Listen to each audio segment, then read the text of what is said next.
Hi, welcome to my discussion. Cough and swine flu.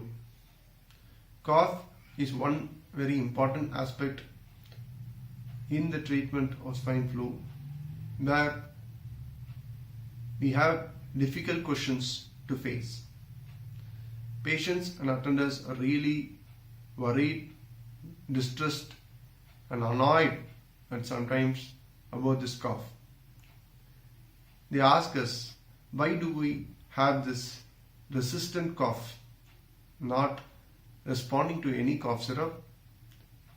Sometimes, even after the treatment is completed, why this cough continues to happen? Some people are at fear that they harbor the virus and they tend to infect others just because they have a cough, even after the completion of treatment. The answer is, cough is just a reflexive response like any other response in the body. It doesn't mean that you have a problem when it is alone present. Any injury to the respiratory tract will certainly induce a cough. This flu virus usually injures the respiratory tract a lot. Any injury needs resting for it to heal. But unfortunately, respiratory tract cannot be rested completely. It has to breathe in and out 24/7.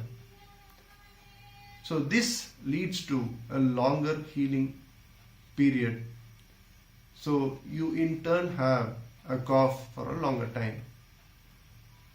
Particularly in patients like diabetics, elderly and those who are immunity is low, this healing tends to be even for a longer time. So the cough also continues for a longer time.